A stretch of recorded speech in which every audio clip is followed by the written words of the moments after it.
In this tutorial, we're going to take a close look at the Mai Tai, and we can access that by coming to our instruments, clicking on the Personas folder, and we can find it here. I'm just going to drag that into the Arrange view, and I'm going to close that out for a second here. Come to the Effects, and I'm actually going to put a scope on this here.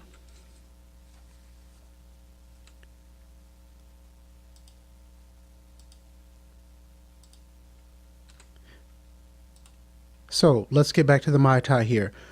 Now, the Mai Tai is a polyphonic analog modeling synth that is particularly good when you want to create rhythmic chords, leads, and pads.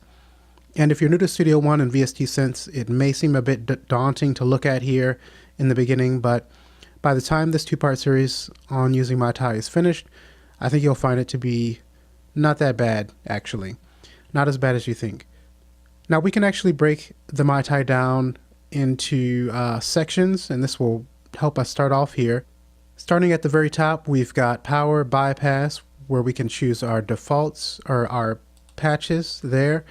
We've got automation modes that we can choose from, and then moving on, we have 2 oscillators, a noise generator, we've got a character section here, a filter, 2 LFOs, 3 ADSR envelopes, a global settings panel. Then down at the very bottom here we have 2 effects panels and 2 modulation panels, and lastly we have a virtual keyboard. Now in part 1 we're just going to be focusing on a few sections here at the top. We're not going to get to the effects, and we don't need the virtual keyboard really, and we're short on real estate here because I'm using a small 15-inch monitor on my laptop. So let's close out the virtual keyboard. We can do that by clicking on that button there. Let's close out our effects and mod panel by clicking here, and then now we have a bit more space to work with here, and I'm going to F5 and close out the browser as well. Now we're going to cover each section one by one so that by the end of the tutorials you should have a better idea of how to create the sounds that you want to hear, or at the very least know which parameters you need to adjust on the included presets to kind of tailor the sound to your liking. To get started, we're going to actually come over all the way to the right and take a look at the global settings panel here and kind of get the more boring stuff out of the way. At the very top we have a global volume control, and this is going to range from silence to plus 6 dB, and anytime we make adjustments to any of the parameters we can control click to return that back to its default position. Now next we have a velocity, and this is going to affect how the velocity of your external keyboard will affect Mai Tai's volume. So if we have this set to 0, which is what it's at right now, then there's going to be no sensitivity at all. So whatever key I press on my keyboard, it's going to be 1 volume. If we then, let me just go ahead and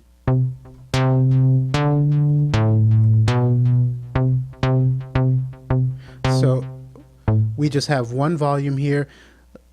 We do however hard or soft I'm pressing the keys right now is going to affect certain parameters. You can hear a difference there, but it's not actually affecting the volume when we're at 0%. If I raise this up to 100% sensitivity, then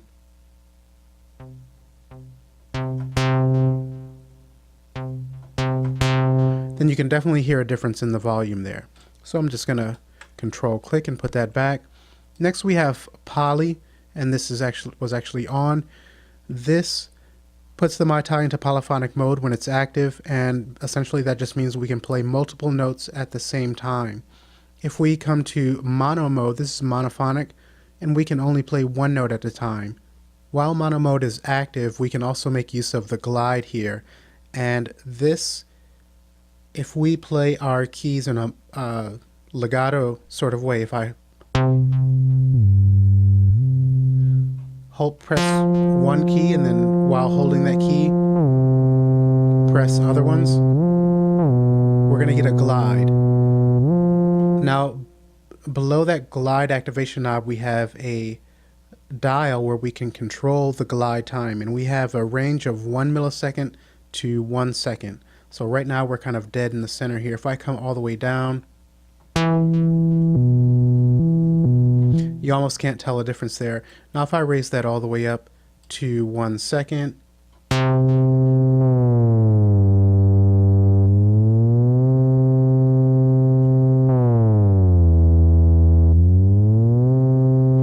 okay, and then that is the glide and mono modes. Now if we come back to poly, then at the very bottom here, or near the very bottom, we have voices, and we can choose the number of voices that are going to be able to play when we're in poly mode. And we can set this, we have a range of 1 to 32 for the voices. Now at the very bottom here, we can choose the quality of our sounds. By default, this is going to be on normal.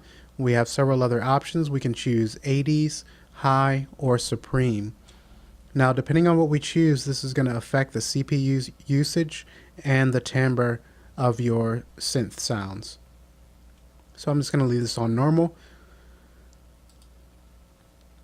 So now let's get to the good stuff here, and we're going to start with the oscillators here, and in particular oscillator 1. And before we do that, know that we can activate or deactivate any of these other parameters. We can see these titles up above, and I want to go ahead and deactivate everything, and let's just focus on oscillator 1 without any of these other parameters active. And I'm going to deactivate oscillator 2 as well, and I'm going to open up the mod and effects panel, and I want to be sure that we don't have any effects active as well, or any modulation.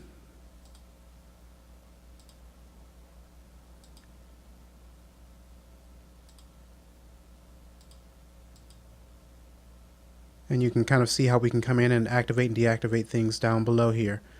Now let's close out that panel. And we should be pretty much at this point only working with oscillator 1. And I'm going to select the first sine wave here. This is actually one of the first areas that we're going to touch on. We have 4 different waveforms that we can choose from. We have sine, sawtooth, triangle, and square. And we're going to take a look at each one of these as well as the controls. And the controls for both of these oscillators are pretty much the same. There are a couple of differences, and we'll get to those, but let's go ahead and jump into oscillator 1. I'm going to quickly close out for a second, bring up the console, and I'm going to open up this scope because I want this to be clear of what's going on when we're working with these oscillators, and this can just help give us a visual representation of what's going on.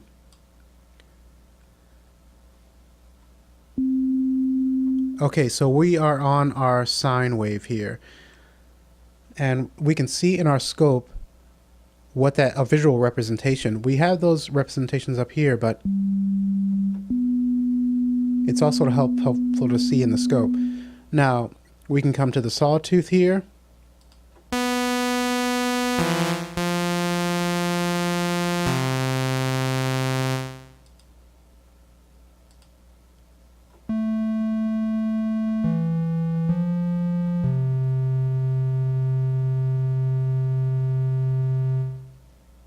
And then lastly, we have our square.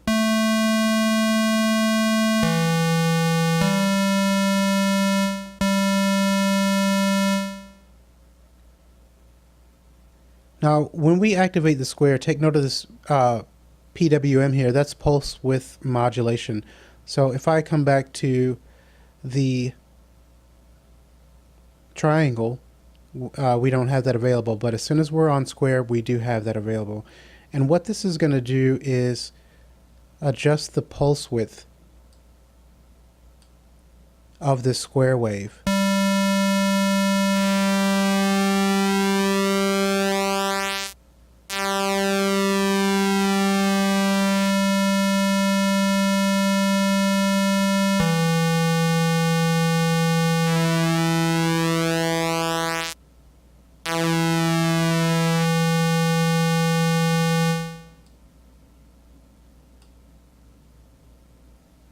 And we're actually not getting a true square wave, and I'm not sure why. I'm pretty sure I turned off all the other parameters, but we'll go ahead and continue on. The next parameter that we have is the octave, and this is in feet. Now the manual likens this to pipes on a pipe organ, so the lower the number, the higher the pitch.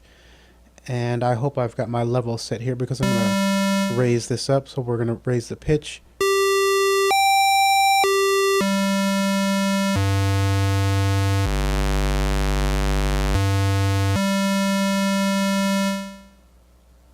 Now below the octave here, we have I'm going to change this back to the sawtooth. We have RP here, which is random phase. Now this is going to work in tandem with the second oscillator. So this is off right now. If I turn it on, we don't hear much difference. But if I go ahead and activate oscillator 2,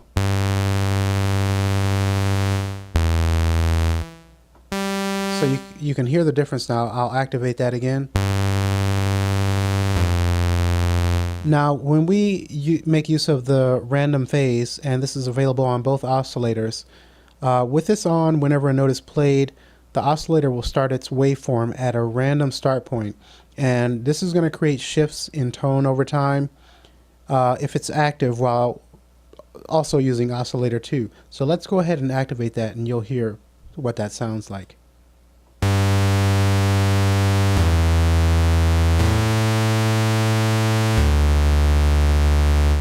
If I deactivate,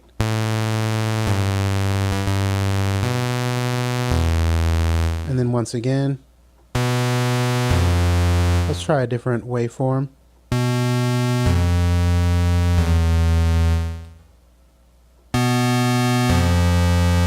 Deactivate.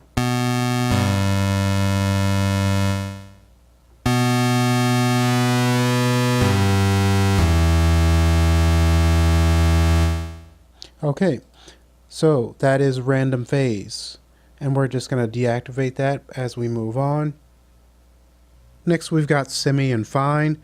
Now this is semitone and this is sense for making adjustments to the pitch of our oscillator. That's pretty straightforward. Then I'm going to, let's come back to the sawtooth. We then have this spread here, and this is actually one of the parameters that's only on oscillator 1. And with the spread, this introduces detuned oscillators for creating a fuller sound. So when it's all the way to the left, and we have a single oscillator, but as we move to the right, then we introduce more detuned oscillators. So if I play back while it's all the way to the left with that single oscillator, now as I move to the right, we can hear those detuned oscillators coming in.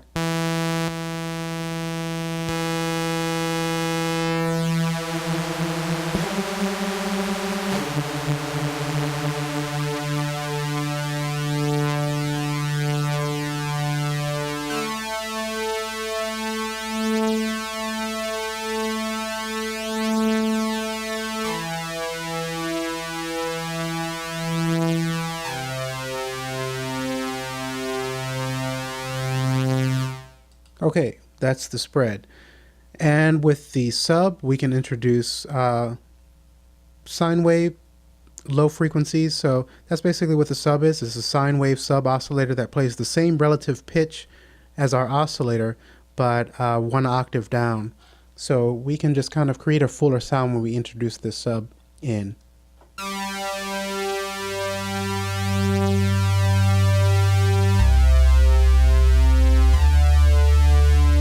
I'll take that out, and then let's come to the sine wave.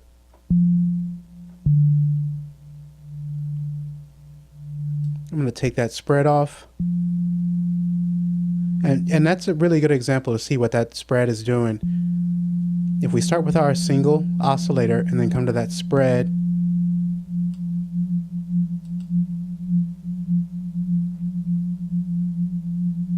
it's actually nice to look at. And I have to remind myself to stay on task here. So we're coming to the sub. This is our basic single sine wave. And you can see how that's actually affecting and introducing that lower frequency in there. Just pitch down an octave.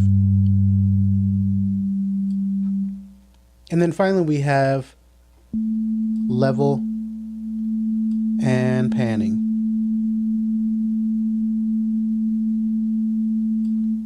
And I'm just going to control click to put those back as they were. And I'm going to deactivate oscillator 1. Let's activate oscillator 2. So the same waveforms as above. All of these controls are pretty much the same, except we do have a sync here. And this is only on oscillator 2. This restarts oscillator 2's waveform each time oscillator 1's waveform repeats. So this is going to be one of the differences between these two oscillators. Everything else, the semi-fine, level, pan, sub, you know, we've covered all of that up above. And I'm going to deactivate oscillator 2, and let's move on to the noise section here. This, we can just add noise to our oscillators if we'd like. So the color is basically sets the timbre from dark to bright. So all the way to the left it's going to be darker, and then brighter as we go to the right. If I go ahead and activate oscillator 1, I'll get the sawtooth.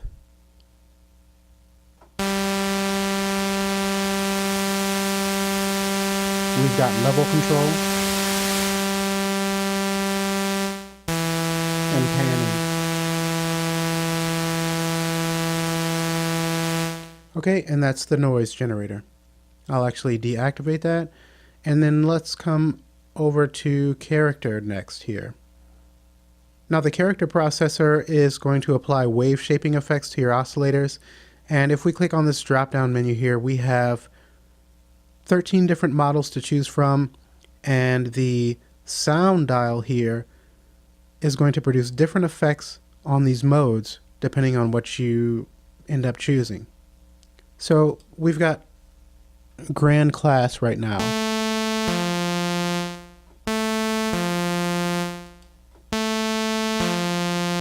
So that's pretty subtle. I'm actually going to drop this down. Maybe a different waveform actually. Now the amount is kind of a dry wet mix knob here. We can control the blend between the dry and the process signal. So let's actually kick this up a bit.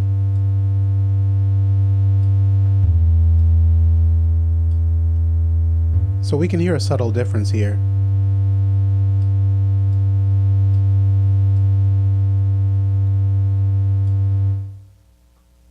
Now if I come back to the sawtooth here, and then I'm going to choose character saw. Now with this mode, when we use the sound dial, this will sweep through a range of formants. So this is just one example of how the sound is going to affect our modes in a different way. So this is a bit more obvious.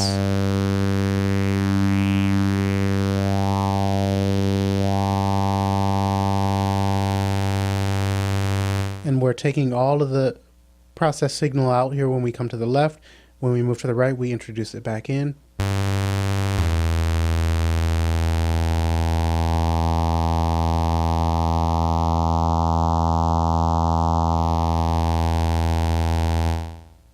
And so the best thing to do would be to just come in and really experiment with some of these different modes.